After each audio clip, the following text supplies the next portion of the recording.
नमस्कार दोस्तों, स्वागत है आप सभी का आपके अपने यूट्यूब चैनल पर। और हमने 9th क्लास की ज्योग्राफी है वो शुरू कर रखी है और इसके अंतर्गत हम चैप्टर 4 जो है वो डिस्कस कर रहे हैं क्लाइमेट के अंतर्गत हम जो आपका मानसून है वो डिस्कस कर रहे हैं और इसके अंदर जो सीजन्स हैं उनको डिस्कस कर रहे हैं। विंटर सीजन को ऑलरेडी हम डिस्कस कर चुके हैं। अभी जो हम 4 सीजन्स के अंदर जो थर्ड है आपका सेकंड वन है हॉट वेदर सीजन, उसको डिस्कस करने जा रहे हैं। हॉट वेदर सीजन यानी ग्रीष्म ऋतु, summer, due to the apparent northward movement of the sun. देखिए, सूर्य की उत्तर दिशा की तरफ जो आभासी गति होती है, उस आभासी गति की वजह से, यानी प्रत्यक्ष रूप से नॉट रियल जैसा एक वर्ड होता है अपरेंट का, तो एक आभासी गति होती है, महसूस होने वाली गति, जो कि सूर्य जो उत्तरायण होता है उस दौरान the global heat belt shifts northwards, जिससे कि जो वैश्विक जो तपन वाली जो बेल्ट है, वैश्विक उष्मा वाली जो बेल्ट है, उसका झुकाव जो है वो उत्तर दिशा की तरफ हो जाता है, यानी उत्तरी गोलार्ध में हो जाता है। As such from March to May, और ऐसा जो है मार्च से मई महीने के दौरान आपको ज़्यादा देखने को मिलता है। It is hot weather season. जैसा कि हम सभी जानते हैं, मार्च के महीने में गर्मी शुरू हो जाती है और मई जून तक जो है गर्मी बढ़ती रहती है। मई तक गर्मी होती है। तीन महीने की ये जो सीजन्स हैं ये डिवाइड कर रखे 4 के अंदर। तो आपके मई तक जो है आपकी ग्रीष्म ऋतु मानी जाती है, समर वेक मानी जाती हैं। जून जुलाई अगस्त के अंदर आपका जो है आपका एडवांसिंग मानसून आ जाता है। तो इस प्रकार से ये 3 महीने की जो हमने 4 सीज़न बना रखे हैं, उसमें मार्च टू मई का जो आपका टाइम है वो आपका ग्रीष्म ऋतु का है, समर वेक ऋतु का है। तो इस प्रकार से ये जो आगे बढ़ रहे हैं, ये देखो यहाँ पर एडवांसिंग मानसून की आपको ये तस्वीरें दी हुई हैं, तो इसको हम डिस्कस करेंगे जब उस टॉपिक को डिस्कस करेंगे। तो देखिए, इन इंडिया ये मार्च से मई महीने के दौरान होता है। The influence of the shifting of the heat belt can be seen clearly from temperature recording taken during March to May at different latitudes. देखिए, ये जो प्रभाव है, जो आपका तपन वाले बेल्ट है, जो वैश्विक ताप वाली जो बेल्ट है, पेटी है, इसका एक क्षेत्र से दूसरे क्षेत्र के अंदर जो झुकाव है, यानी दक्षिणायन से उत्तरायण का जो होना है, वो हम स्पष्ट रूप से देख सकते हैं। जैसे जैसे हम भारत के विभिन्न क्षेत्रों का जो तापमान रिकॉर्ड करते हैं, उसके अंदर ये स्पष्ट रूप से दिखाई देता है, परिलक्षित होता है। इन मार्च महीने में क्या होता है, the highest temperature is about 38 degree Celsius record in Deccan प्लेटू। देखिए, दक्कन का जो पठार है, वहाँ पर मार्च के महीने का जो टेम्परेचर, अधिकतम तापमान जो है 38 डिग्री यानी 38 डिग्री सेल्सियस के आसपास रहता है। In April temperatures in Gujarat and Madhya Pradesh are around 42 degree Celsius. और यदि हम अप्रैल के महीने का देखें, अप्रैल का महीने का जो तापमान है गुजरात और मध्य प्रदेश वाले एरिया के अंदर, वो 42 डिग्री सेल्सियस तक पहुंच जाता है। In May temperature of 45 degree Celsius is common in the north western parts of the country. और यदि हम मई के महीने में भारत के उत्तर पश्चिमी हिस्सों की बात करें, तो 45 डिग्री का जो तापमान है, यहाँ एक सामान्य विशेषता देखने को मिलती है, यानी हर लगभग क्षेत्रों का आपको 45 डिग्री प्लस तापमान यहाँ पर देखने को मिलेगा। अपना राजस्थान है, पश्चिमी हरियाणा है, दक्षिण पश्चिमी आपका जो पंजाब है, इन क्षेत्रों के अंदर, और उत्तर पूर्वी जो आपका गुजरात है, उत्तर पश्चिमी आपका मध्य प्रदेश, इन क्षेत्रों के अंदर आपका ये तापमान जो 45 डिग्री के आसपास पहुँच जाता है। इस प्रकार से इन पेनिनसुलर इंडिया, यदि हम प्रायद्वीपीय भारत की बात करें, temperature remains lower due to the moderating influence of the oceans. जबकि आपका जो प्रायद्वीपीय पठार वाला जो हिस्सा हमारा, वहाँ पर समुद्र के समकारी प्रभाव की वजह से तापमान लगभग निम्न रहता है, तापमान लगभग सम बना रहता है। इन समर मंथ्स, गर्मी के महीनों में क्या होता है, in summer months experiences rising temperature and falling air pressure in the northern part of the country. देखिए, गर्मी के महीनों में क्या होता है कि भारत के उत्तरी जो भाग हैं, वहाँ पर तापमान अधिक देखने को मिलेगा आपको, जिससे कि वायु दाब जो है वो कम हो जाता है। देखिए, हम बार बार हमने इस चैप्टर के अंदर डिस्कस किया है कि इनके अंदर जो टेम्परेचर एंड जो एयर प्रेशर है, इसमें विपरीत जो आपका प्रोपोर्शन है, विपरीत रेशियो है इन दोनों का। एक तरह से देखें तो एंटी रेशियो इसको कह सकते हैं हम, इन्वर्जन बोल सकते हैं हम एक तरह से। तो नॉर्दर्न पार्ट्स के अंदर आपका जो टेम्परेचर अधिक हो जाता है तो वायु दाब जो है कम हो जाता है towards the end of May. और जैसे जैसे मई का महीना खत्म होता चला जाता है, an elongated low pressure area develops in the region extending from the Thar desert in the north west to Patna and Chota Nagpur plateau in the east and south east. देखिए जैसे जैसे हम ये मई का महीना पूरा होता चला जाता है, उसी प्रकार से जो अपने लो प्रेशर बेल्ट है ये अपने जो थार के मरुस्थल से शुरू होकर के उत्तर पश्चिम की में और पटना के अंदर जो पूर्वी क्षेत्र है, पूर्वी छोर है अपना भारत का, साउथ ईस्ट तक, वहाँ तक पहुँच जाते ही ये लो प्रेशर बेल्ट जो है यानी निम्न वायुदाब की जो पेटी है ये इधर खिसक जाती है, पूरे भारत में लगभग फैल जाती है। Circulation of air begins to set in around this trough. और इस गर्त के चारों ओर क्या होता है कि वायु का जो सर्कुलेशन है वो उठना शुरू हो जाता है, वो सेट होना शुरू हो जाता है। Striking feature of the hot weather season is the loo. यदि हम इस क्षेत्र के प्रमुख बात देखें तो यहाँ पर जो है लू यहाँ की प्रमुख विशेषता है। These are strong gusty hot dry winds blowing during the day over the north and north western India, sometimes they even continue until late in the evening. देखिए भारत की यदि हम विशेषता देखें भारत के अंदर गर्मी की ऋतु की, तो यहाँ इन गर्मी की ऋतुओं की जो है जो एक प्रमुख जो विशेषता है वो है धूल भरी आंधियाँ। धूल भरी आंधियाँ चलती हैं, गर्म हवाएं चलती हैं और शुष्क हवाएं चलती हैं जो कि पूरे दिन भर यहाँ पर चलती हैं। उत्तर भारत के अंदर उत्तर से लेकर उत्तर पश्चिम पूरे भारत में बहती हैं, ये चलती हैं हवाएं। कभी कभी इन हवाओं के ये हवाएं इतनी लंबी चलती हैं कि देर रात तक ये इनके जो है प्रभाव देखने को मिलता है आपको। Direct exposure to these winds may even prove to be fatal. यदि हम प्रत्यक्ष रूप से इन हवाओं के संपर्क में आते हैं तो ये कई बार जो है घातक सिद्ध होते हैं। इससे जो है विभिन्न प्रकार की डायरिया जैसे बीमारियां जो हैं वो लग जाती हैं मनुष्य को, गर्मी जो है वो लग जाते हैं, जैसे कि मनुष्य मानव को जो डायरिया है वो होने की और इवन जो डिहाइड्रेशन है वो समस्याएं बन जाते हैं। Dust storms are very common during the month of May in northern India. यदि हम उत्तर भारत की बात करें तो मई के महीने में जो है धूल भरी जो आंधियाँ चलती हैं वो एक सामान्य सी बात होती है इस दौरान कि यहाँ पर these storms bring temporary relief as they lower the temperature and may bring light rain and cool breeze. और इस प्रकार की जो धूल भरी आंधियाँ होती हैं ये एक तरह से देखा जाए तो आरामदायक भी होती हैं, क्योंकि इससे ये जो है टेम्परेचर को निम्न कर देती हैं कई कई क्षेत्रों पर, और इनके साथ साथ कहीं कहीं पर भी बारिश भी आ जाती है। This is also the season for localise thunderstorms. और ये जो मौसम होता है ये मौसम जो है स्थानीय क्षेत्रों में थंडरस्टॉर्म्स यानी बादलों की गर्जना का मौसम भी होता है। कहीं कहीं पर बादलों की गर्जना के साथ यहाँ पर बारिशें भी आती हैं, वायलेंट विंड्स यहाँ पर भयंकर आंधियाँ चलती हैं, पवनें चलती हैं, टोरेंशियल डाउनपोर्स आ जाता है, और कहीं कहीं पर जो स्थानीय जो बौछारें हैं वो होनी शुरू हो जाती हैं अकम्पनीड बाय हेल, और कहीं कहीं पर ओलावृष्टि भी इनमें देखने को मिलती है। In West Bengal these storms are known as Kal Baisakhi. Waste Bengal में इस प्रकार के जो स्टॉर्म्स आते हैं, इस प्रकार के जो तूफान आते हैं, इनको काल बैसाखी का नाम से जाना जाता है बंगाल के अंदर। Towards the close to the summer vacation, जैसे जैसे समर वेकेशन बीतता चला जाता है, pre monsoon showers are common especially in Kerala and Karnataka. तो जैसे जैसे ग्रीष्म ऋतु अपने जो है उत्तरायण की तरफ होती है तो उसी समय मानसून जो है सेट हो जाता है, मानसून का आगमन का समय आ जाता है। और पर्टिकुलरली यदि विशेष तौर पर देखा जाए तो जो केरला और कर्नाटका वाला एरिया है इधर जो है मानसून की बौछारें जो हैं वो लगभग शुरू हो जाती हैं। They help in the early ripening of mangoes and are often referred to as mango shower. इस प्रकार से ये जो पवनें जो आगे बढ़ रही होती हैं ग्रीष्म ऋतु के दौरान पर्टिकुलरली केरला और कर्नाटका के क्षेत्र के अंदर, तो इन पवनों को जो है इन क्षेत्रों में आम्रवृष्टि के नाम से जाना जाता है, आम्रवृष्टि से इनको पहचाना जाता है इन क्षेत्रों के अंदर।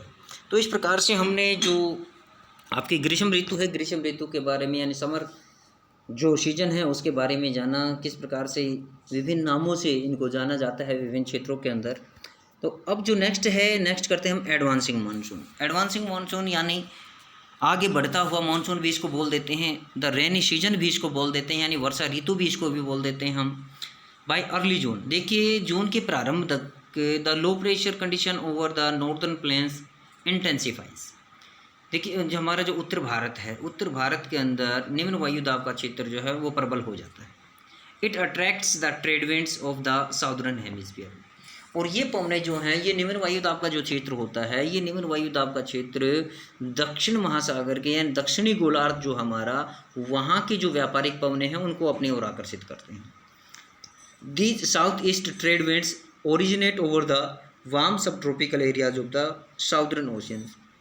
और ये जो दक्षिण पूर्व वाली जो व्यापारिक पवनें हैं, इनका जो उद्भव जो है ये दक्षिणी महासागर से जो सब ट्रॉपिकल एरिया है, शीतोष्ण कटिबंधीय जो गर्म जल धाराओं वाला क्षेत्र है, वहाँ से ये पवनें उठती हैं, वहाँ से पवनें स्टार्ट होती हैं। दे क्रॉस द इक्वेटर, ये फिर वहाँ से भूमध्य रेखा को पार करती हैं एंड ब्लो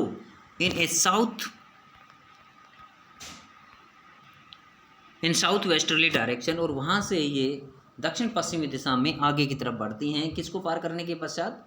ये आपको जो इक्वेटर है, इक्वेटर के पास एंटरिंग द इंडियन पेनिनसुला। और इस प्रकार से भारत का जो प्रायद्वीप पठार है, प्रायद्वीपीय क्षेत्र के अंदर प्रवेश करते हैं as the south west monsoon. South west monsoon के तौर पर यानी दक्षिण पश्चिमी मानसून के रूप में ये जो है प्रायद्वीपीय भारत है वहाँ पर प्रवेश करती हैं और वहाँ पर स्थानीय वर्षा करते हैं, जहाँ पर इनको मैंगो शोर के नाम से जाना जाता है, आम्रवृष्टि के नाम से जाना जाता है कर्नाटका और केरला के अंदर। As these winds blow over warm oceans, क्योंकि ये पवनें जो होती हैं ये गर्म महासागरों के ऊपर से गुजर रही होती हैं। They bring abundant moisture to the subcontinent, जिससे ये नमी धारण करके लेके आती हैं प्रायद्वीप उप महाद्वीप के अंदर। हमारा जो उप महाद्वीपीय क्षेत्र है, प्रायद्वीपीय पठार है, यहाँ पर जो है अत्यधिक मात्रा में नमी धारण करके आती हैं। दीज विंड्स आर स्ट्रॉन्ग, ये पवनें जो होती हैं काफ़ी शक्तिशाली होती हैं। And blow at an average of velocity of 30 kilometre per hour, और लगभग 30 किलोमीटर प्रति घंटे की गति से ये जो है हवाएं चल रही होती हैं। With the exception of the extreme north west, यदि हम अपना जो सुदूर उत्तर पश्चिमी एरिया है उसको छोड़ दें, the monsoon winds cover the country in about a month. लगभग पूरे भारत के अंदर एक महीने के अंदर ये मानसूनी पवनें हैं वो फैल जाती हैं। The inflow of the south west monsoon into India brings about a total change in the weather.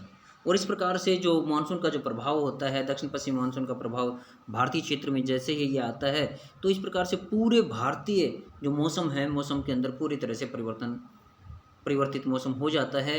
बौछारों के साथ यहाँ पर कहीं कहीं बारिशें होती हैं, गर्जनाओं के साथ बारिश होती हैं, जिनको अलग अलग क्षेत्रों में अलग अलग नाम से जाना जाता है। अर्ली इन द सीजन, और जब ये स्टार्टिंग में जो ये वर्षा ऋतु होती है, the windward side of the western Ghats receive very heavy rainfall, यानी प्रारंभिक के क्षेत्र में प्रारंभिक दौर के अंदर यानी अर्ली जून के अंदर देखा जाए तो विंडवर्ड जो साइड है, यानी जिधर से पवनें आ रही हैं, पश्चिमी घाट के जो पवनमुख क्षेत्र है वहाँ पर बहुत भारी बरसात होती है।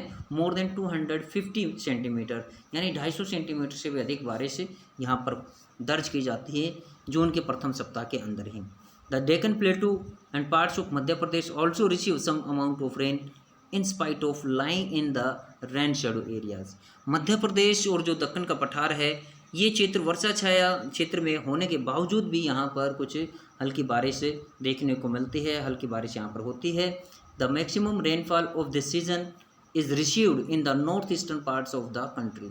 अधिकांश जो वर्षा है इस मौसम की, वो वर्षा हमारे जो उत्तर पूर्वी जो क्षेत्र हैं, उत्तर पूर्वी क्षेत्रों के अंदर अधिक दर्ज की जाती है। Mawsynram in the southern range of the Khasi hills receives the highest average rainfall in the world. Mawsynram जो कि पहले चेरापूंजी के नाम से जाने जाता था, ये एरिया संसार के सबसे अधिक बारिश जो है वो यहाँ पर रिकॉर्ड की जाती है। Rainfall in the Ganga valley decreases from east to west, और जैसे जैसे हम पूर्व से पश्चिम की तरफ गंगा घाटी में बढ़ते चले जाते हैं तो वर्षा का जो अनुपात है, वर्षा का जो क्रम है वो भी घटता चला जाता है, यानी बरसात की मात्रा कम होती चली जाती है। Rajasthan and parts of Gujarat get scanty rainfall. कुछ राजस्थान का हिस्सा और गुजरात का हिस्सा इन पवनों से बहुत कम बारिश जो है वो प्राप्त कर पाते हैं। Another phenomenon associated with the monsoon is, देखिए मानसून से दूसरी जो प्रतिक्रियाएं जुड़ी हुई होती हैं, मानसून के साथ दूसरी जो हलचलें जुड़ी हुई होती हैं, इज इट्स टेंडेंसी, वो है इसकी प्रवृत्ति, to have breaks in rainfall, कि कभी कभी इसके अंदर क्या आ जाता है, बीच बीच में अंतराल आ जाता है, बारिश रुक रुक करके आती है। Thus it has wait and dry spells, इसलिए इसके अंदर नमी और शुष्क वाले जो स्पेल्स हैं, अंतराल हैं, वो देखने को मिलते हैं। In other words we can say that the monsoon rains takes place only for a few days at a time. दूसरे शब्दों में हम ये कह सकते हैं कि मानसून जो है लगातार न चल के कुछ दिन बारिश होती है, फिर कुछ दिन का अंतराल आ जाता है, फिर कुछ दिन बारिश होती है, फिर कुछ दिन का अंतराल आ जाता है। They are intercepted with rainless intervals, बीच बीच में इसमें जो है वर्षा विहीन अंतराल्स जो हैं वो आते रहते हैं। These breaks in monsoon are related to the movement of the monsoon trough, और ये जो मोमेंट्स होते हैं, ये जो ब्रेक्स होते हैं, ये जो अंतराल्स होते हैं, ये अंतराल मानसून की गति की, जो मानसून जो गर्त है, मानसून गर्त की गति के से जो है निर्धारित होते हैं, उससे संबंधित होते हैं। फॉर वेरियस रीजन, बहुत से कारणों से हम क्या देखते हैं, the trough and its axis keep on moving northward और साउथवर्ड। कई कारणों से जो ये मानसून का गर्त है, कभी उत्तर दिशा की तरफ तो कभी दक्षिण दिशा की तरफ जो है गतिमान रहता है, which determines the spatial distribution of rainfall, जिससे कि स्थानीय वर्षा का जो डिस्ट्रीब्यूशन है, मान है, औसत है, वो जो है ज्ञात होता है, निश्चित होता है, वो निर्धारित होता है। किसी भी स्थान के जो बारिश का जो अनुपात है वो इसी जो अपना जो मानसून का गर्त है उसका साउथवर्ड या जो नॉर्थवर्ड जो इसका डायरेक्शन है, मूविंग है, वही जो है स्थानीय वर्षा को निर्धारित करने में महत्वपूर्ण भूमिका निभाता है। When the axis of the monsoon trough lies over the plains, देखिए जब मानसून का गर्त जो है मैदानों पर की तरफ विक्षेपित होता है, rainfall is good in these parts, तो इन क्षेत्रों के अंदर यानी मैदानों के अंदर अच्छी बारिश होती है। ऑन दी अदर हैंड, यदि हम दूसरी तरफ बात करें, when the axis shifts closer to the Himalaya, जब ये मानसून का गर्त जो है हिमालय के बिल्कुल समीप चला जाता है, हिमालय की तरफ खिसक जाता है, there are longer dry spells in the plains, तब जो है आपके मैदानों के अंदर शुष्क जो ऋतु है वो यानी ड्राई स्पेल्स जो है, शुष्क अंतराल है, वो काफ़ी लंबा खिंच जाता है। And wide spread rain occur in the mountainous catchments areas of Himalayan rivers, तो जिसकी वजह से क्या होता है कि हिमालय के ऊपर बहुत ज़्यादा बारिश हो जाती है और उसके अंदर जो क्षेत्रवर्ती जो नदियां हैं, उन नदियों के अंदर जो है बाढ़ का जो पानी जो है बन जाता है, यानी उनमें जल बहाव अधिक हो जाता है। These heavy rains bring in their wake, ये नदियों के अंदर जो है एक तरह से उफान ले आते हैं, devastating floods causing damage to life and property in the plains, जिसकी वजह से ये नदियाँ जब मैदानों की तरफ जाती हैं तो मैदानों के अंदर बाढ़ का कारण बन जाते हैं, जिससे बहुत जान माल की हानि होती है लोगों की। The frequency and intensity of tropical depressions, देखिए जो आपका मानसून है, मानसून के आगमन के और इसके जो कितना ये तीव्र होगा, ये सभी बातें जो हैं वो ट्रॉपिकल डिप्रेशन है वो भी निर्धारित करते हैं। Determine the amount and the duration of monsoon range, ये भी जो है मानसून के भाई कितना तीव्र होगा, मानसून समय पर आएगा या नहीं आएगा, इसको निर्धारित करने में आपका जो ट्रॉपिकल डिप्रेशन है वो भी एक महत्वपूर्ण भूमिका निभाता है। These depressions form at the head of the bay of Bengal, और इस प्रकार से डिप्रेशंस का जो निर्माण है ये आपके बंगाल की खाड़ी के ऊपर and cross over to the mainland, वहाँ पर उत्पन्न होते हैं और फिर ये मुख्य भाग की तरफ अग्रसर होते हैं। The depression follow the axis of the monsoon trough, और जो डिप्रेशन है, ये जो झंझावत है, एक तरह से विक्षोभ होते हैं, ये जो है फिर मानसून को फॉलो करते हुए आगे बढ़ते हैं। तो इस प्रकार से ये जो मानसून है ये आगे बढ़ता हुआ भारतीय क्षेत्र के अंदर प्रवेश करता है, लो प्रेशर की तरफ आगे बढ़ता है। The monsoon is known for its uncertainties, और इस प्रकार से जो मानसून है, मानसून जो है वो अपनी अनिश्चितताओं के लिए जाना जाता है कि कभी ये जो है समय से पहले आ जाता है और उम्मीद से जो एवरेज होता है उससे अधिक होता है, कभी समय से बाद में आता है और उम्मीद से भी काफ़ी कम हो जाता है। The alternation of dry and wet spells vary in intensity. और इस प्रकार से जो अल्ट्रेशन देखा जाए इसके अंदर, जो एक तरह से अल्ट्रेशन का मतलब देखा जाए तो ये होता है कि इसकी जो विभिन्नताएं होती हैं, विभिन्नताओं के अंदर जो उतार चढ़ाव आता है, ये इसका जो ड्राई और वेट जो स्पेल्स होते हैं ये अलग अलग स्थानों का, और इसकी जो तीव्रता होती है अलग अलग स्थानों पर अलग अलग होती है। फ्रीक्वेंसी जो इसके यानी इसकी जो ड्यूरेशन होती है, इसकी जो अवधि होती है, समय अवधि, वो भी जो अलग स्थानों पर देखने को अलग अलग मिलते हैं। While it causes heavy floods in one part. देखिए ये जो इस चीज़ को हम इस बात से भी समझ सकते हैं कि कई बार क्या होता है कि एक क्षेत्र में जो मानसून है आपका, वहाँ बाढ़ का कारण बन जाता है, जबकि दूसरे क्षेत्र में उसी दौरान जो है, उसी समय के काल के दौरान जो है बारिश हो रही होती है या सूखा पड़ रहा होता है, अकाल की स्थिति बन जाती है। It is often irregular in its arrival and its retreat. देखिए मानसून जो है अपने आगमन में और वापस जाने में, यानी आने में मानसून आगमन और मानसून के जाने में जो है अनिश्चितताएँ देखने को मिलती है। कभी ये अनियमित नहीं है, अनियमितता इसमें देखने को मिलती है। Hence it sometimes disturbs the farming schedule of millions of farmers all over the country, जिससे कि संपूर्ण भारत में जो लाखों करोड़ों किसानों की जो फसलों का जो शेड्यूल होता है वो पूरी तरह से अस्त व्यस्त हो जाता है।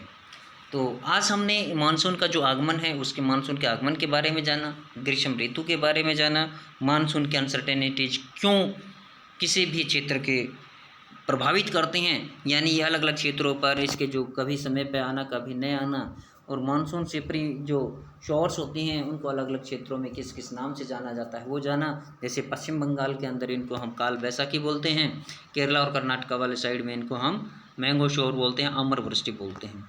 उसके बाद जो है हम कल जो नेक्स्ट वीडियो में डिस्कस करेंगे रिट्रीटिंग या पोस्ट मानसून या ट्रांजिशन सीजन, इसको डिस्कस करेंगे। तो तब तक के लिए thank you, have a nice day.